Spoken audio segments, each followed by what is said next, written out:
Well, hello, my fellow Blitz tankers, and welcome to the first review on my channel. I'm Tsunami Blitz, and today I'll be reviewing the Premium Medium Russian tank, the STG. But first, we'll look at Armor Inspector, Blitz Hanger, and a couple replays. Go way over to the Blitz Hanger. In Blitz Hanger, we'll see all the stats and what you can configure your tank with equipment and its provisions. You can see what it looks like prior to going into battle. You can see all the stats right here over on the right.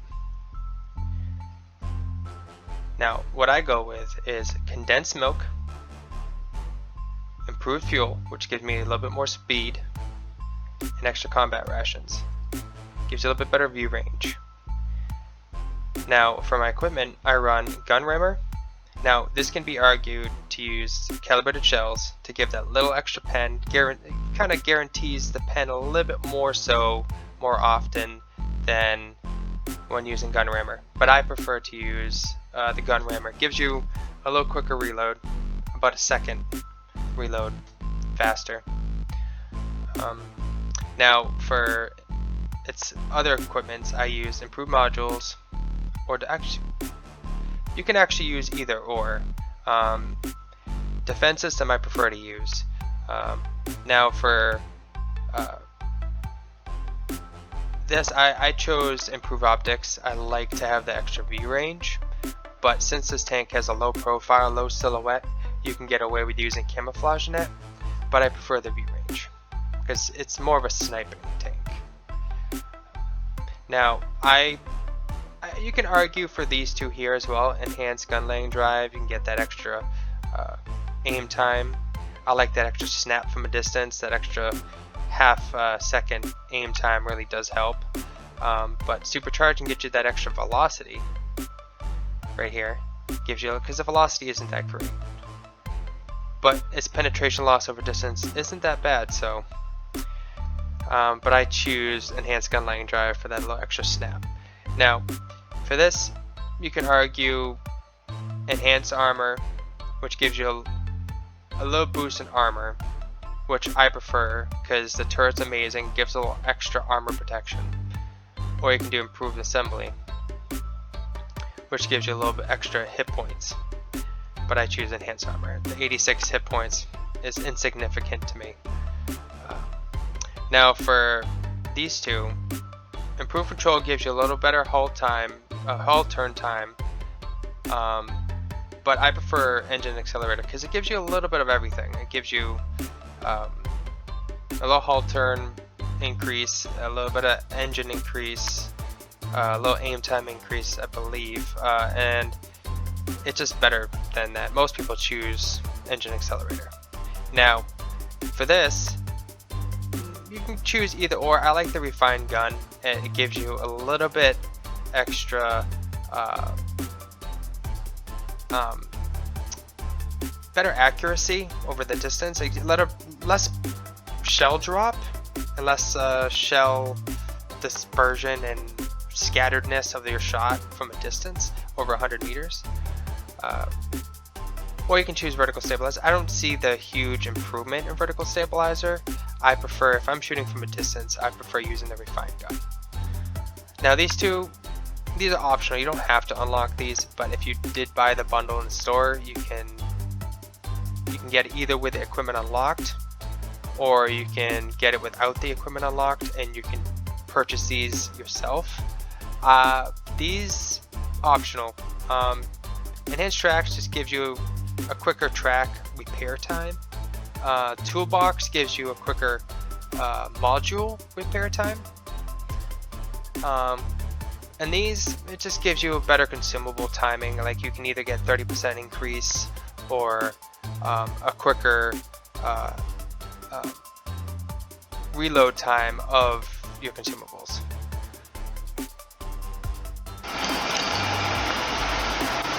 Now we'll make our way over to Armor Inspector, a free app on Google Play, and it's a free website you can visit at World of Tank or WoT inspector.com.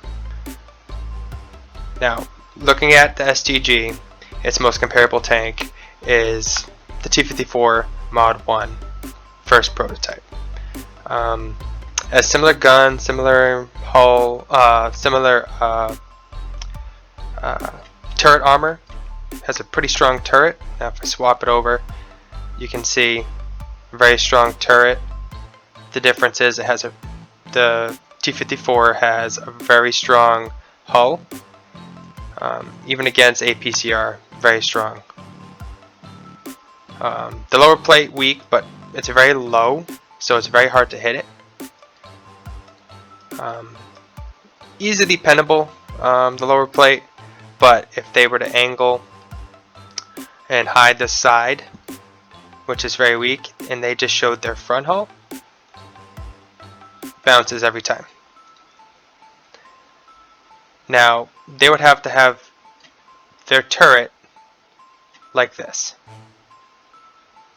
Now, a little wiggle side to side would get them bounces even in this area, in the gun mantle.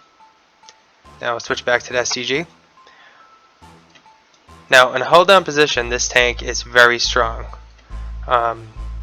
When you do go hold down, try to hide this side, the cupola right here. Very weak. And this is against AP. And now, if you use APCR, it's almost a guaranteed pen. Now, I'm going to view the rest of this in APCR just to show you the turret armor. Now, if you were to turn and aim at a tank way over to the side, and you expose this portion of your turret, mind you, if this was hull down, hiding all this lower part of your hull behind either a structure, a rock, a hill, and only expose this portion, you'd get hit every time. Now switch back to AP. If you were to wiggle side to side, you can get some troll bounces on your side. Now, where it's strongest is aiming straight at your target.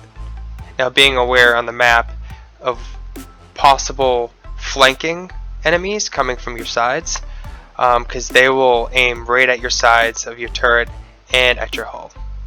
Now, aim straight at your enemy and kind of keep your turret always wiggling side to side to get an occasional troll bounce on here, and always move backwards and forwards. This tank has very great maneuverability, and it is highly effective at chasing down enemies too. Maybe not the light tanks, but definitely medium tanks. It has great rotation, as well as concealment too, so use that concealment on the battlefield. Since it has kind of a bad dispersion over distance, I recommend being somewhat medium distance, medium to far distance away from your target earlier on in the match, because you will get targeted quick, because this tank has pretty good alpha. It's about 400 per shot. Now it goes down as you use APCR, but HE will give you that higher alpha if you want to use HE. But HE is only effective with tanks that have under, I believe with calibrated shells you get around mid-70s, I believe, in penetration, which is great for light tanks and some medium tanks and some of the sides of turrets and hulls of some heavy tanks.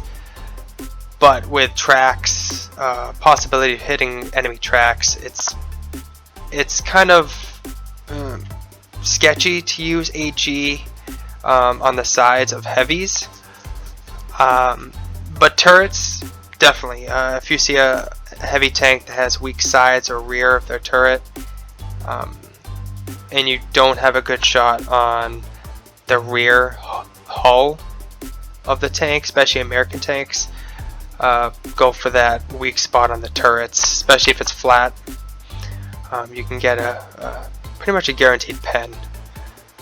Now, looking back at this tank, you can get some bounces off these cheeks right here, and if you do find a nice location up on a hill and you see a faraway target, you can hide this portion of your hull, your upper hull, and use that 5 degrees the best you possibly can. Another way this tank is very great is in a side scraping position. That's when you put the nose of your tank right up to either an object that is about the same height, or that hides the weak points of your tank, and just nosing up to it and only exposing this part of your tank, the sides of your tank. Now, as you can see, it does have some weak points if it can pen through the little itty bitty spot right here. More so right in here. It can pen right into the hull. Now, it's only a small spot, so the chances are unlikely, because this is your hull armor. Now, even if you're face to face with a tank, you want to put your nose of your tank right up to them, right up to the tank, and just really get them to really have a hard time aiming down at you, because you're low silhouette. You can get right under the guns of most of the big heavies. So when they aim down, they're aiming down at this. Now, if you're wiggling side to side and back, kind of going back and forth, this becomes red and green, and it's very hard to pen it. Now, you want to always only expose kind of this side over here to them, because they can sometimes get a good shot off on this. It's not as often. You'll see in the replays. And now for our first replay. Our first replay is on Rockfield. Looks like we are upper tier, which is always a good thing. Let's go. As you can tell, I'm playing more aggressive to the medium side, and since it's an encounter battle, a lot of the times your team will either go together or they kind of go YOLO. In this case, looks like we had a smart team. They play their role, they scout ahead. As you can see, I'm not rushing right in. Kind of scouting, waiting to see what the other mediums on the team do. As I spot, look at that turret in action. I didn't see the U-Panzer, but in my opinion, it was a worthy trade of the points. I'm going to move up here, keeping an eye on the M10 there.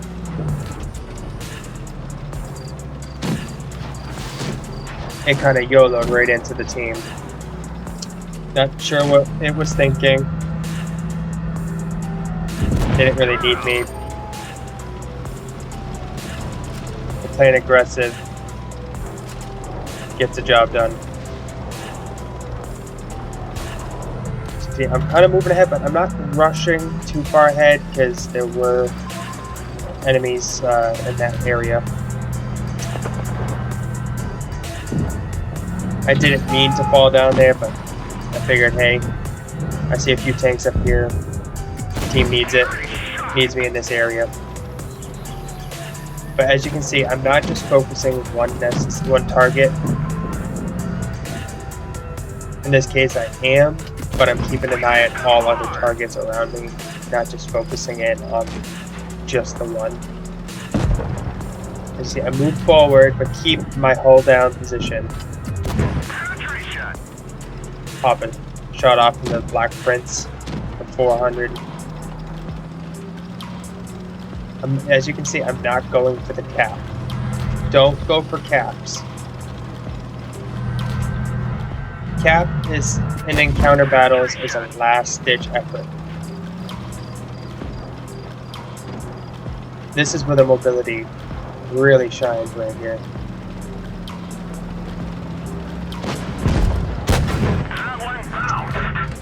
Black Prince's tracks, but as you can see here, I'm nosing my tank right up to the Black Prince. It can only get shots off at the turret. Got a lucky bounce off the 28 proto. This tank is not a ramming tank. I only ram to wreck the track. This tank is not as effective, it doesn't have the weight. At least not against heavies. Look at that speed. 463 alpha on that shot. Not the highest damage game, but I did my job. Helped the team. Only a second class. Good credits though. Now into the next battle. This battle is a Supremacy battle.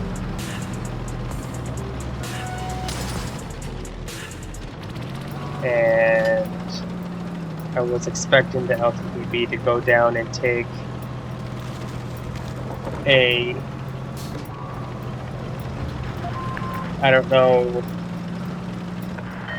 where he or she is going, but kind of rushed ahead a little too early there.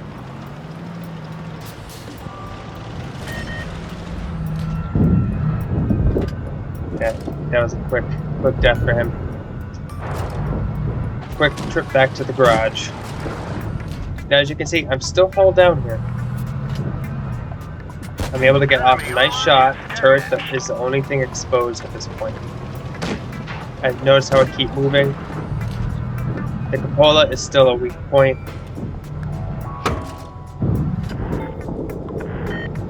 As you can see, I'm really good at taking hits and just bouncing them right off. You see the enemy Reds are YOLOing a lot in this match, which definitely helps players like me rack up some damage. Look at that. Look at that miss. Look at that. The tracks are the death of me sometimes. With the track and do no damage at all. I'm gonna set him up for the SG-152.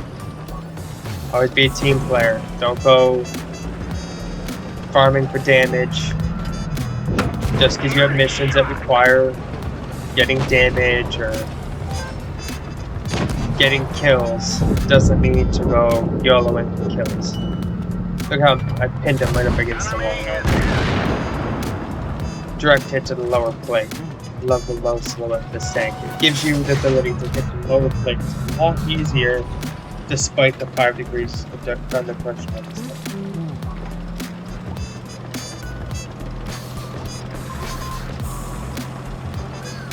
The mobility is great on this tank. As you can see, I'm able to go across the map pretty quickly. The uphill acceleration and speed is pretty good at 34. It's not the greatest, but it is pretty good. You don't really notice that it's somewhat of a slower medium. Anyways, just a total gang up on him. It happens when you're the last player and you have enough of the allies left on the team. This is what happens.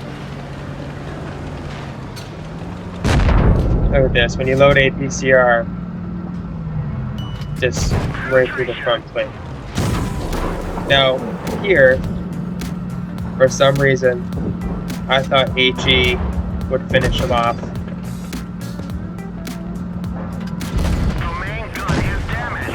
But it's okay. We got the win.